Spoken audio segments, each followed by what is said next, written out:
Salut les amis, c'est PKLN, j'espère que vous avez la forme. Aujourd'hui, je vais vous dévoiler ma stratégie d'investissement sur le jeton Solana. Avant ça, si t'es pas encore abonné, je t'invite à le faire. Clique sur la petite cloche pour ne pas rater les prochaines vidéos. Un petit com, un petit like, ça fait super plaisir. Allez, suis-moi, c'est parti.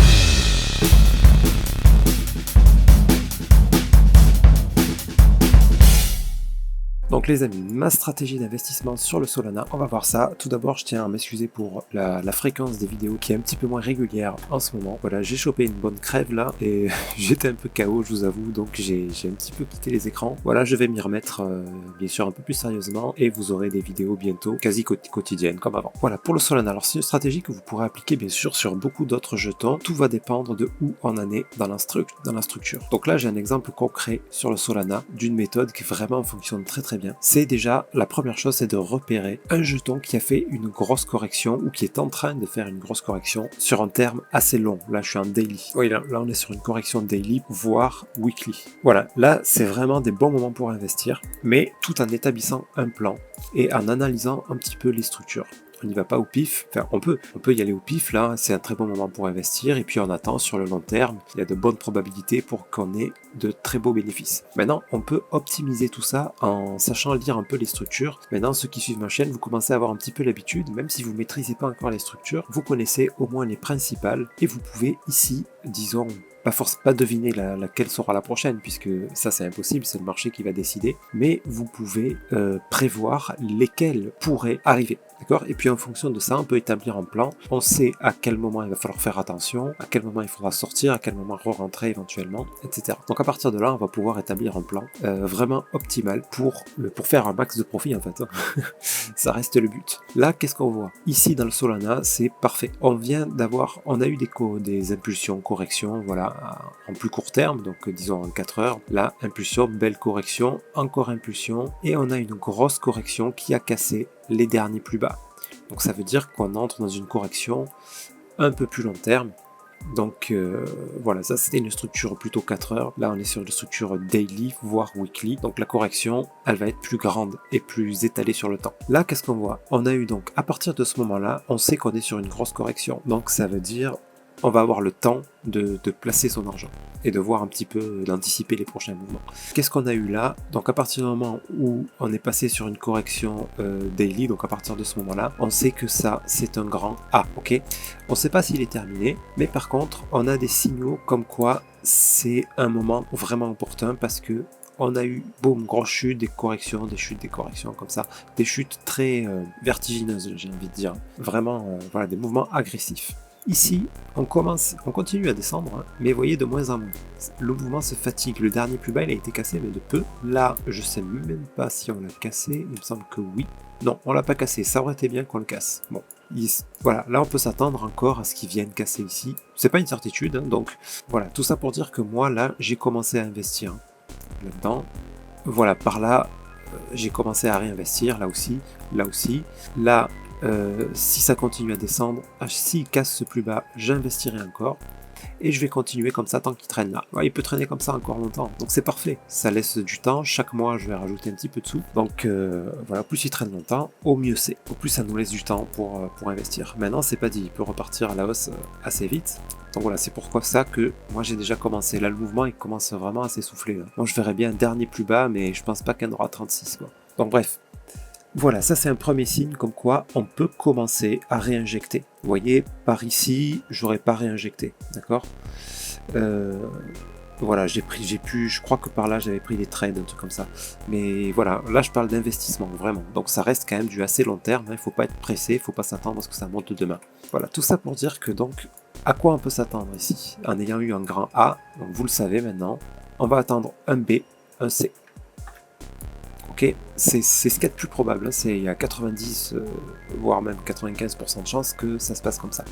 Maintenant, le B, on ne sait pas ce que ça va être. Tout ça va nous représenter une structure, donc une impulsion, correction. Ça peut être un régular flat, comme ça, donc il va nous annoncer de la continuation pour la suite.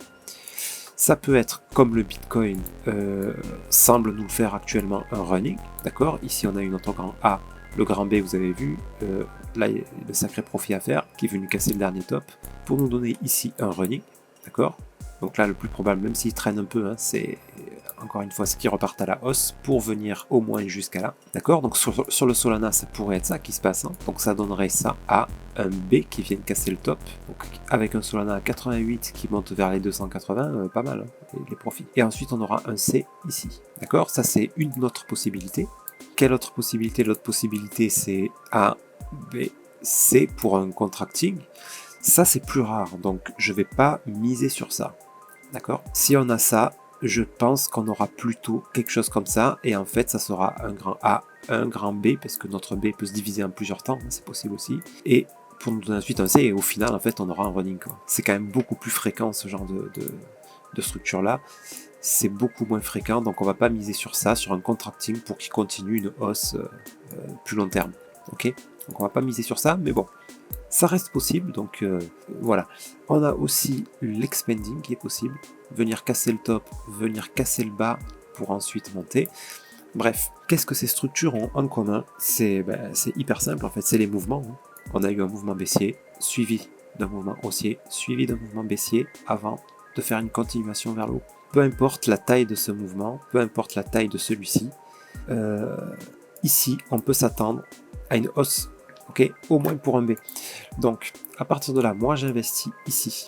Ensuite, qu'est-ce qu'on fait? Ok, pour optimiser. On ne sait pas quelle structure on va avoir. S'il monte, tant qu'il monte, bien sûr, ben, on reste dedans, hein, on profite. On profite de la hausse. Il y a une petite correction, ben, je fais rien, ça annonce de l'achat. Hop, ça remonte. Encore une petite correction, pareil, je fais rien, ça annonce de l'achat. Ça remonte, vous voyez, le mouvement s'essouffle, on monte de moins en moins haut. Là, j'ai une impulsion vers le bas, suivie d'une correction, comme ça. Là, ça annonce de la vente. Ici, je sors. Ok, je vends tout ici. Alors attention, c'est ma stratégie, je ne vous dis pas de faire absolument ça. Vous pouvez choisir de vendre que 50%, par exemple. Vous avez déjà fait plus d'un fois 2 ici. Par exemple, vous pouvez choisir d'en vendre qu'une partie, puis de rester sur le plus long terme. Moi, j'ai pas envie de me manger le mouvement C, donc moi, je vais tout vendre ici. Et ensuite, je vais guetter, parce que là, s'il se passe quelque chose comme ça, j'ai encore deux possibilités. Peut-être que ça va être ça, d'accord, pour me faire un régulat, mais peut-être que ça va être juste une correction un peu plus grande de cette impulsion pour continuer la hausse vers un running. Et j'ai pas envie de rater tout ça. Là. Ok? Donc comment je procède? Arrivé ici, pof, bon, je vous fais un petit raccourci, j'ai une impulsion correction, là qui m'annonce de la baisse, je vends, j'attends la baisse, et je surveille. Je surveille quoi? C'est que là, la globalité de ce mouvement-là me signale de l'achat. D'accord?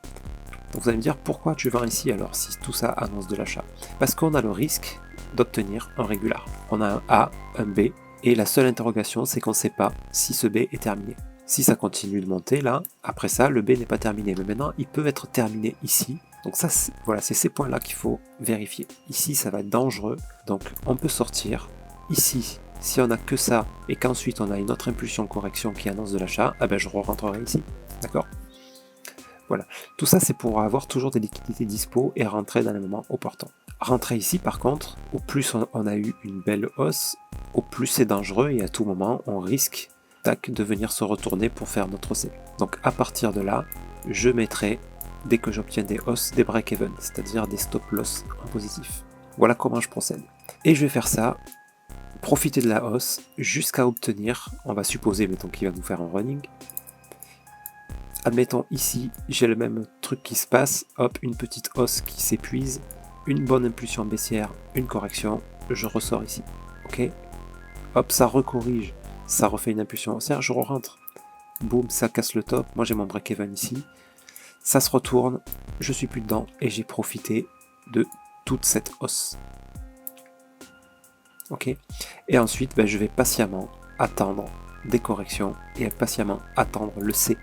Ici, j'obtiens mon running, si c'est ça qui nous fait. Hein. Et quand j'obtiens le même genre de mouvement que ça, un mouvement baissier qui s'épuise, ça m'indiquera qu'on est très probablement sur un running. Et là, je réinvestirai avec les profits que j'aurai fait par là. Donc, je réinvestirai plus que ce que j'ai investi là. Et la prochaine hausse, eh ben, je me gaffe plus. Ok, les amis? Vous voyez un petit peu la stratégie? Bref, ça, vous pouvez l'appliquer sur n'importe quelle crypto qui est dans cette configuration, d'accord? C'est un peu différent par exemple dans le cas du Bitcoin actuellement, puisqu'on a déjà fait un A, B, C. Donc là, c'est différent, on va plutôt guetter les signaux haussiers pour investir, rentrer, mettre des break-even, parce que je rappelle toujours que le running c'est ce qu'il y a de plus fréquent, donc de plus probable. Donc voilà, mais on n'y va pas les yeux fermés en se disant c'est sûr ça va être un running. On peut très bien venir casser le bas ici et nous donner un expanding et corriger comme ça pendant longtemps. C'est possible. Ok. Ou encore, ici on est sur une correction daily, weekly, ou encore c'est possible qu'on ait ici en fait un grand A, B, C pour une correction beaucoup plus longue et beaucoup plus profonde. Ça c'est possible. Mais dans ce cas-là, on le verra, on pourra sortir ici dans le B. Ok. Donc voilà, là la stratégie serait différente. Hein. Donc prenez bien ça en compte. Moi, la stratégie que je vous indique ici, c'est après la fin d'un mouvement A. C'est-à-dire qu'on a déjà eu des corrections au préalable, mais tout ça correspond à une grande impulsion, on va dire en weekly. La correction casse les derniers plus bas, donc on est sur un grand A, on attend un B, un C. Donc on rentre vers la fin du A, on sort vers la fin du B, on re-rentre vers la fin du C. Et c'est là que on se fait un max de profit. Ok les amis. Donc voilà, de toute façon n'hésitez pas à suivre la chaîne, à venir sur le Discord, à poser vos questions si vous avez des doutes. J'y réponds avec grand plaisir. Et voilà pour ça. Je sais pas si j'ai un autre exemple là pourrait correspondre au Solana. Non, le BNB c'est différent. On a déjà eu un A, un B. Voilà, une structure en plus qui est peut-être un contracting. Donc peut-être qu'ici on a un éventuel running plus tard qui n'est pas encore fait. Donc là c'est encore différent. Qu'est-ce qu'on a? Non, on a tout qui est différent. Luna peut-être. Ah, Luna c'est différent. Vous voyez, on a eu un A, on a obtenu notre B ici. Vous voyez, par rapport au Solana, là, le Luna, il en est déjà au B. Donc là, le Luna, on se méfie parce qu'on va plutôt attendre un C, justement. Soit, j'allais dire pour un régular, mais non, puisqu'il a déjà cassé le top. Ouais, il a cassé le top.